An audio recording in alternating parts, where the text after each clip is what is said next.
국민의 절반가량이 교육감 직선제를 골격으로 하는 현재의 지방교육 자체에 대해 부정평가를 하는 것으로 나타났습니다. 한국교육개발원이 전국 4,000명을 대상으로 조사한 결과 응답자의 13%가 매우 부정적으로, 33%가 부정적으로 평가했습니다. 긍정평가한 답변은 10% 남짓이셨습니다. 2007년 도입된 교육감 직선제는 이미 실패로 판명났습니다. 교육감 선거는 특정 정당이나 이념에 치우치지 않는다는 교육의 중립성 확보를 명분으로 정당의 공천을 배제하고 있습니다. 그러나 실제로는 보수와 진보 진영의 후보들이 정당과 유착관계 속에서 후보를 선출하고 선거를 치르고 있습니다. 이번 경기교육감 선거엔 민주당과 국민의힘에서 국회의원을 지낸 정치인들이 후보로 나섰습니다. 진영별 단일화가 중요해지면서 경선 단계부터 선거인단 대리 등록이나 경선 참가비 대납 의혹 등이 제기되는 등 난장판이 됐습니다. 후보 단일화를 해도 불복이 속출했습니다. 서울 교육감 5명 중 4명이 유죄 판결을 받은 것도 교육감 선거의 정치화와 무관하지 않습니다. 정치적 배경을 얻고 당선된 교육감들은 당선 이후에는 자기 득표율이 높았던 지역 학교에 더 많은 교육 예산을 배분하는 등 교육 자체의 핵심인 정치적 중립을 근간부터 무너뜨렸습니다. 이를 감시해야 할 유권자들도 교육감 후보자에 대한 정보를 모른 채 어느 진영 후보냐는 판단만으로 묻지마 투표를 반복하고 있습니다. 검증의 부재는 후보의 자질 문제로 이어지고 있습니다. 이번 교육감 선거 예비 후보 4명 중 1명은 전과가 있고 전과 종류도 경찰관 폭행부터 뇌물, 횡령까지 다양했습니다. 국민 절반이 지방교육 자치에 부정평가를 하고 있지만 세금으로 지원되는 지방교육 교부금은 해마다 늘고 있습니다. 올해의 교육 교부금은 76조 원으로 중앙정부 전체 예산인 728조 원의 10%를 넘어섰습니다. 학생은 줄어드는데 교부금만 늘다 보니 후보마다 현금 살포 공약을 쏟아내고 있습니다. 교육감 직선제는 이번을 마지막으로 폐지하고 개방형 공모제, 시도지사 러닝메이트 해제, 시도지사 임명 방식 같은 대안을 찾아야 합니다. 정부가 호르무즈 해협에서 발생한 나무호 폭발 화재 원인을 미상 비행체에 의한 외부 타격이라며 민간 선박에 대한 공격은 용납될 수 없다, 강력히 규탄한다고 발표했습니다. 그러면서 조사 결과에 따라 필요한 대응 조치를 하겠다고 했습니다. 그러나 가장 중요한 공격 주체에 대해선 아직 알 수 없다고 했습니다. 1분 간격으로 동일 지점이 2차례 공격당했다는 것은 조준 타격이라는 뜻입니다. 나무호 피격 직후 미국 트럼프 대통령은 이란이 한국 화물선을 공격했다고 했지만 우리 정부는 피격인지 아닌지 분명치 않다고 했습니다. 대통령 주재 안전보장회의도 열리지 않았습니다. 미국이 즉각 아는 것을 우리는 6일 만에야 확인했습니다. 인명피해도 없다더니 선원 1명이 부상당한 것으로 알려졌습니다. 지금 호르무즈 해협에서 이란 아닌 다른 나라의 선박을 공격할 세력은 이란밖에 없습니다. 이란 국영방송이 이를 인정하기도 했습니다.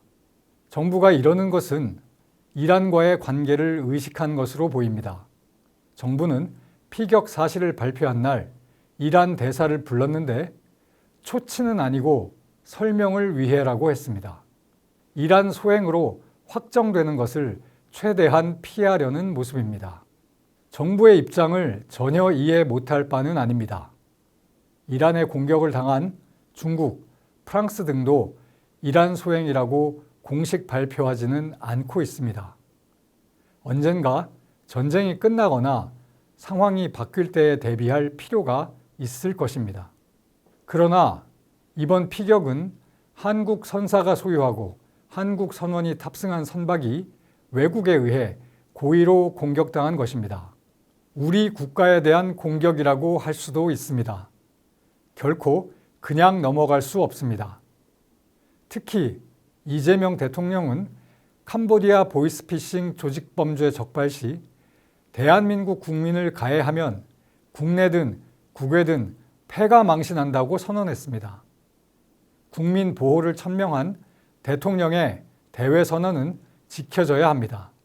그런데 한국민의 생명과 재산이 직접 위협받고 타격받는 일이 발생했는데 정부 대처는 미온적입니다. 민주당은 사건 규명을 위해 야당이 요구한 국회 긴급 현안 질의도 거부했습니다. 내부 사정은 알 수 없지만 대통령의 폐가 망신 선언은 힘을 잃는 모습입니다. 정부는 피격당한 다른 나라들은 물론 미국 등 국제사회와 공조해 선박의 자유로운 통항을 위해 적극 나서야 합니다. 이란에 대해서도 경고하고 재발 때는 상응 조치가 불가피하다고 밝혀야 합니다. 호르무즈 해협에는 아직 우리 선박 26척과 선원 160명이 갇혀 있습니다. 이들의 안전 확보도 중요합니다. 어제 코스피가 장중 5% 넘게 폭락한 원인이 김용범 청와대 정책실장의 국민 배당금 구상 때문이라고 블룸버그 통신이 보도했습니다. 김 실장은 AI발 호황이 만든 초과 이윤을 국민 배당금으로 쓰는 방안을 제시하면서 청년 창업자산, 농어촌 기본소득, 노령연금 강화 등을 예로 들었습니다. 이 주장이 알려지자 장 초반 7,999까지 올랐던 코스피는 5% 넘게 급락해 한때 7,400선까지 주저앉았습니다.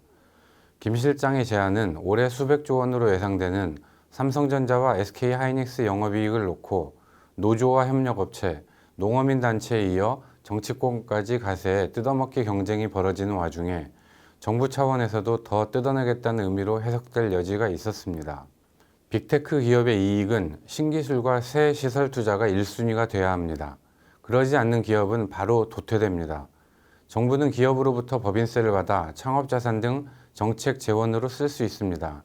그런데 세금 아닌 국민 배당금 등 다른 방법으로 정부가 기업 이익을 가져가겠다면 입법이 필요하고 정책이 아닌 폭력에 가깝습니다. 글로벌 시각에선 놀라운 일입니다. 정부 고위 관계자의 황당한 경제 이론이 시장을 흔든 것입니다. 이재명 대통령도 황당한 경제 이론을 계속 말하고 있습니다. 이 대통령은 어제 국무회의에서 국민의 눈을 속이는 포퓰리즘적인 긴축 재정론의 함정에 빠져서는 안 된다며 확대 재정 정책을 주문했습니다. 포퓰리즘은 선거에서 표를 얻기 위해 나랏빛을 생각하지 않고 선심성 예산을 퍼붓는 행위입니다. 그런데 이 대통령은 거꾸로 빚을 너무 늘리면 안 된다는 상식적인 목소리를 포퓰리즘이라고 역공했습니다. 흑백을 뒤집는 주장을 계속하면 실제 흑백이 뒤집어질 수 있다고 믿는 듯합니다. 이 대통령의 주장은 빚을 내 재정을 풀면 성장률이 높아지고 세금이 더 들어와 부채 비율도 장기적으로 낮아진다는 것입니다.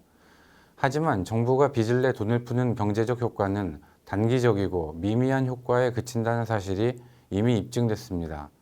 취약계층을 보호하는 복지정책과 성장 잠재력을 높이는 경제정책은 구별해야 합니다. 재정 지출이 경제를 키운다면 세계 모든 나라의 경제가 발전했을 것입니다. 손쉬운 방법이기 때문입니다. 그렇다면 남미와 남유럽 국가들 경제는 왜 파탄났겠습니까? 이 대통령의 이상한 경제 이론은 금융 영역에서도 계속되고 있습니다.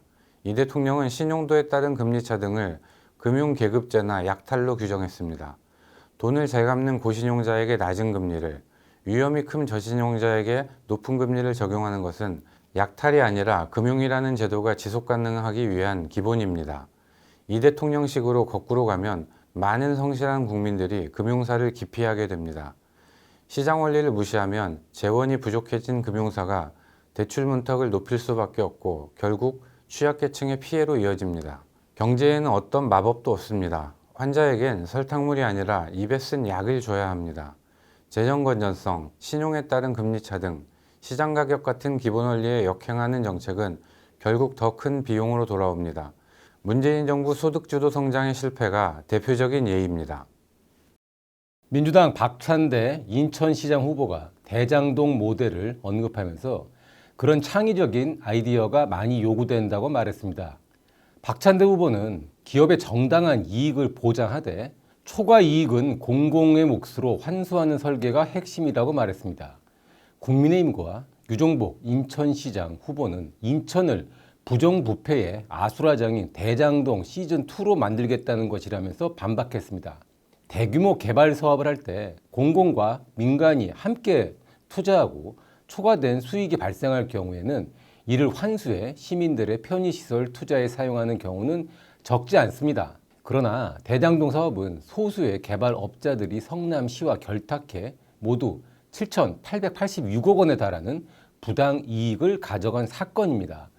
법원은 작년 11월 대장동 사건을 부패범죄라고 규정을 하면서 1심에서 대장동 사업자들과 성남도시개발공사 전 본부장에게 중형을 선고하고 법정 구속했습니다. 이재명 대통령의 측근인 김용존 민주연구원 부원장은 대장동 업자들에게 뇌물 7천만 원과 정치자금 6억 원을 받은 혐의로 1심과 2심에서 모두 징역 5년을 선고받았고 이재명 대통령은 배임 혐의로 기소됐지만 대통령 임기 시작과 함께 재판이 중단된 상태입니다. 사법부가 유착 관계에 따른 부패 범죄라고 판단했지만 대통령 관련 사건이라는 이유로 상식 밖의 일이 지금 속출하고 있습니다. 검찰이 항소를 포기하면서 대장동 일당들의 수천억 원의 이익은 환수할 수 없게 됐고 오히려 이들을 수사했던 검사들은 국회 국정조사에 불려나와 수모를 당하고 있습니다.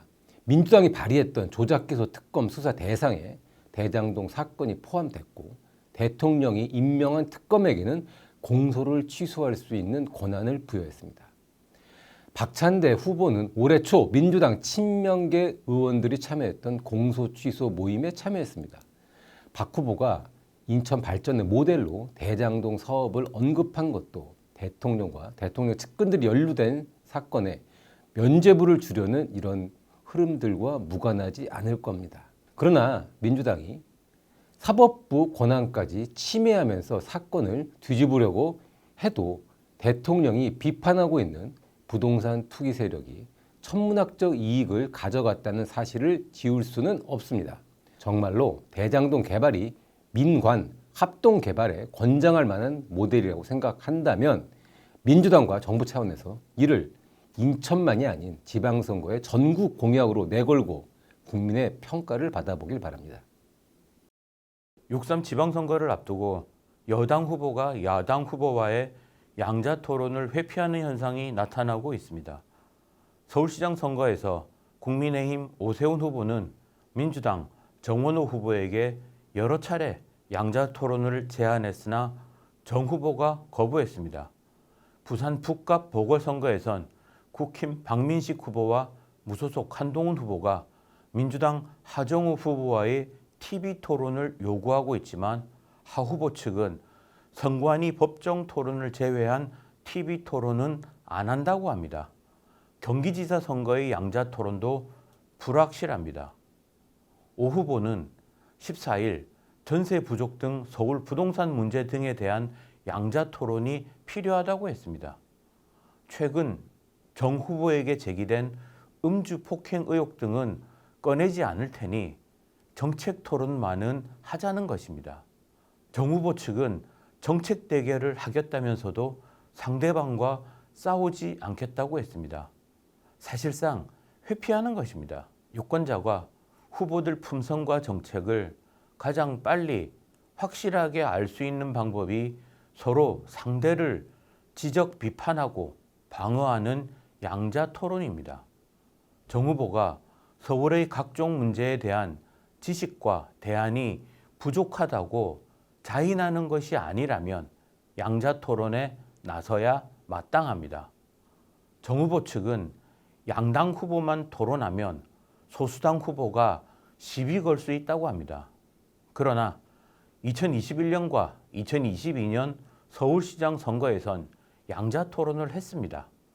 당시 부동산 교육 등 많은 현안을 놓고 치열한 공방을 벌였습니다. 저질 말싸움은 거의 없었고 유권자들은 후보 실력을 검증할 수 있었습니다. 당시에도 군소 후보가 있었지만 민주당은 양자 토론을 하자고 했습니다. 민주당은 현재 전국 대부분 지역에서 앞선다고 보고 시간만 보내는 선거운동을 하고 있습니다. 하지만 복잡한 이해관계와 난제가 얽혀있는 서울에서도 시장 후보가 시간 때우기용 선거운동을 한다는 것은 유권자의 눈과 귀를 가리는 것이나 다름없습니다. 지방선거에서 법적 토론은 1회 이상입니다. 한 번만 해도 된다는 것입니다. 이래선 유권자들이 후보의 실력과 진면목을 제대로 알 수 없습니다.